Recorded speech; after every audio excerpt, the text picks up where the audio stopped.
We're at the Middlebury Inn for a historic conference, a discussion about the nature of U.S. empire and Vermont independence. As filmmakers, we took advantage of this unique opportunity to capture the voices of conference participants. To those who might think that the idea of Vermont independence is a crazy one, let's begin with the voice of publisher Ian Baldwin, who had this to say. Well, it's, I don't think we are. I think we're the people who are sober and sane. And I think we're groping. We don't have answers, but we have instincts, and that's where we have to start from.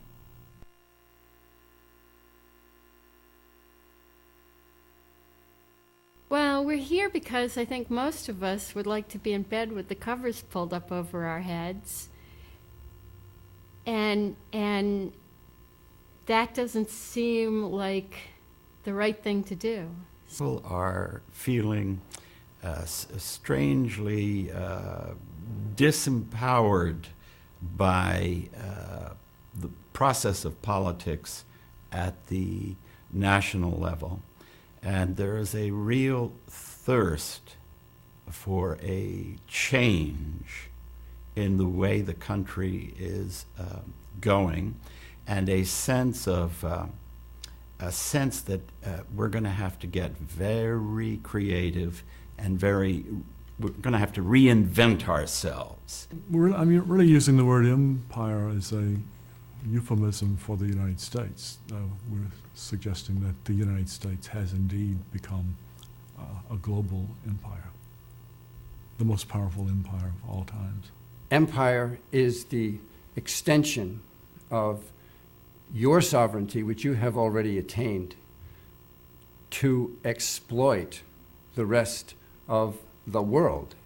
The point to understand is that there is this empire, but it is inherently fragile, and it will collapse. And it will collapse, I think, within the near term, certainly within the next 15 years or so, because it is based on a military empire that is stretched too far and is incapable of holding. It is built on a fragile economic system in which we are in incredible debt that we have no way to repay. And third, it is using up the world's resources at a scale that is simply unsustainable. We're locked into this system, and I don't think most Vermonters subscribe to it. It's our assumption that the American empire is in significant decline economically, militarily, politically, environmentally, that it's unsustainable. It's not enough to say we're in Vermont, we love our land, we have our town meeting, and we're in control of things. We're not. And we have a problem on our hands, or we have a challenge on our hands as to how to formulate our own values and our own vision of what we want as communities in Vermont that gets us out of this bind.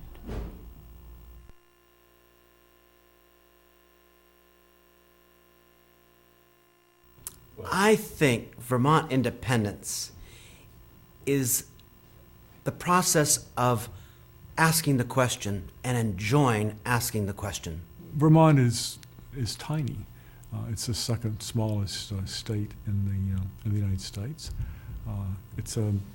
It's a state of small towns, small villages, small farms, small churches, small schools, small businesses. My husband and I are jewelers, and I also teach violin, and John is an artist. I think I've always been aware that Vermonters, even within New England, have been willing to go their own way. They're not herd-like in their instincts. So it seemed to me that if it was possible for this sort of initiative to take place, then Vermont would like to be as good a place as any. From 1777 to 1791, Vermont was an independent republic. And most Vermonters are not aware of that. Some students learn it in school, but generally it's not a well-known fact. So we are proposing that the state legislature declare January 15th, 1777 Vermont Independence Day, and to celebrate it each year after that as the day that Vermont declared itself an independent republic. I think the people in Vermont are frugal and thrifty people. As far as I know, the state budget has always been balanced in Vermont. This is an opportunity, this is a common ground that all Vermonters can celebrate a pride in what Vermont is. The current debt of the federal government is $7.4 trillion, which may just sound like a big number, but what it means to each person in Vermont is $25,000 per person that we owe to the federal government.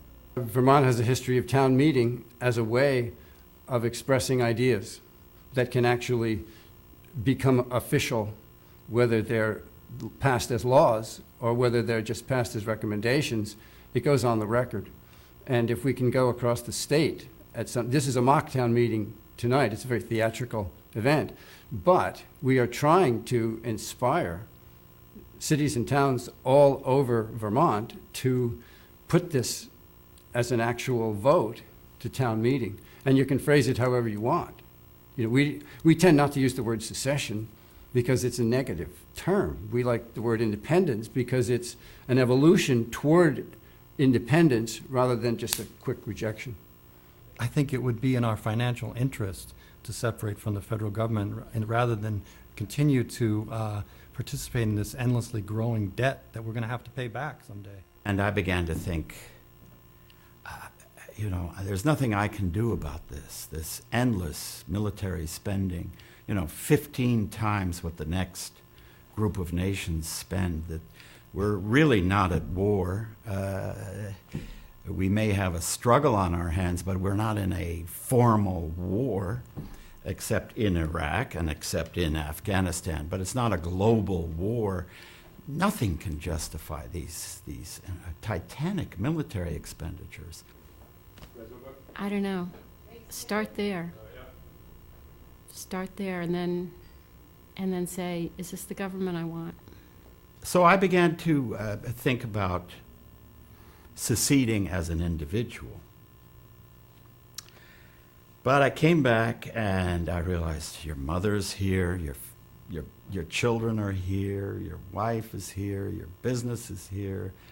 Your ancestors came over here in the 17th century. Many of them fought in the Revolutionary War.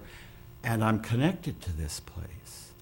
And that whole pipe dream, which I entertained for a few days, just evaporated. And then I learned about the Second Vermont Republic, and I suddenly fell into place. Absolutely. Let's join hands with other people who have the same kinds of sense of outrage and despair is the wrong word, but impotence, and come together and work our way out of this maze. That's really, I think, the sum of where I am.